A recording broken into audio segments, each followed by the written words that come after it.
Ce soir, c'est la 32e fois qu'un 14 juillet, je m'adresse à vous.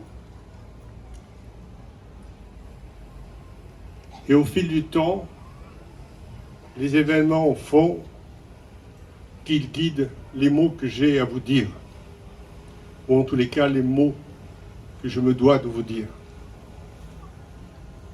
Nous sommes dans une république, liberté, égalité, fraternité. Je voudrais que vous qui m'écoutez, avec moi, avec d'autres, nous tous, nous participions davantage à la réflexion sur ce mot fraternité.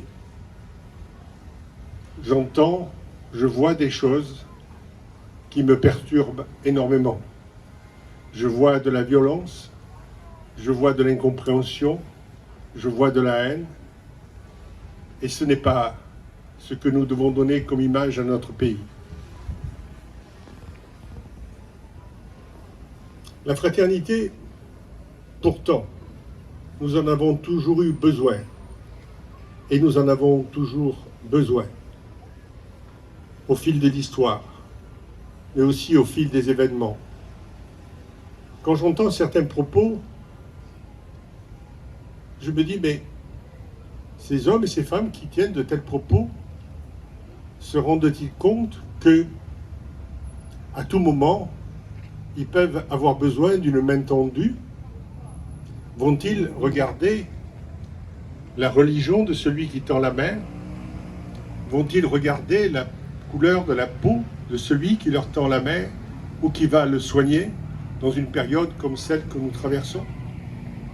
Ont-ils mesuré le courage de ceux qui sont venus nous soigner?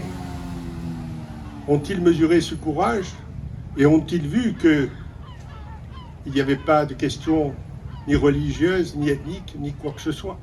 Simplement du courage. Je suis là, fatigué d'entendre certains propos.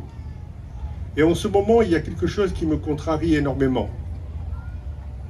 La France, dans son histoire, a connu des moments glorieux et des moments moins glorieux. La France a réalisé de belles choses. Elle en a commis de moins intéressantes. Mais c'est l'histoire de la France, c'est l'histoire du monde, et nous ne referons pas l'histoire. Que des événements les moins glorieux, que des événements qui nous honorent le moins dans notre histoire, nous en tirions les enseignements qui s'imposent. Que nous fassions en sorte qu'à l'avenir, tout cela ne se reproduise plus. C'est une chose.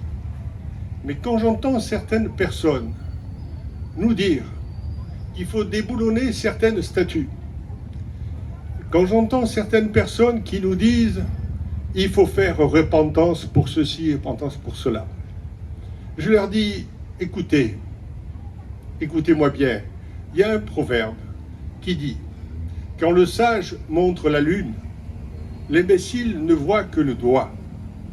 Alors, au lieu de regarder l'histoire et vouloir la réécrire, ouvrez les yeux sur ce qui se passe sur notre planète. Regardez des Africains transformés en esclaves en Libye et ailleurs. Regardez les chrétiens d'Orient massacrés. Alors, si vous voulez faire preuve d'action positive, alors battez-vous pour que cela cesse. Vous savez quelle est la différence qu'il y a entre parler de l'histoire et poser des actes pour défendre ceux qui sont opprimés de nos jours? La différence, c'est le courage. Pour critiquer, il suffit d'avoir une langue ou un stylo. Pour poser des actes, il faut du courage. Alors, j'invite toutes celles et tous ceux qui veulent réécrire l'histoire de s'appliquer à écrire l'histoire contemporaine de telle façon que demain, on ne nous montre pas du doigt. Voilà ce qui m'horripile en ce moment. Alors, je voudrais dire que les temps sont compliqués, les temps sont difficiles. Vous vous rendez compte? Nous nous réunissons le 14 juillet sous la protection des hommes de l'opération Sentinelle, qu'il faut remercier et qu'il faut saluer par des applaudissements, s'il vous plaît.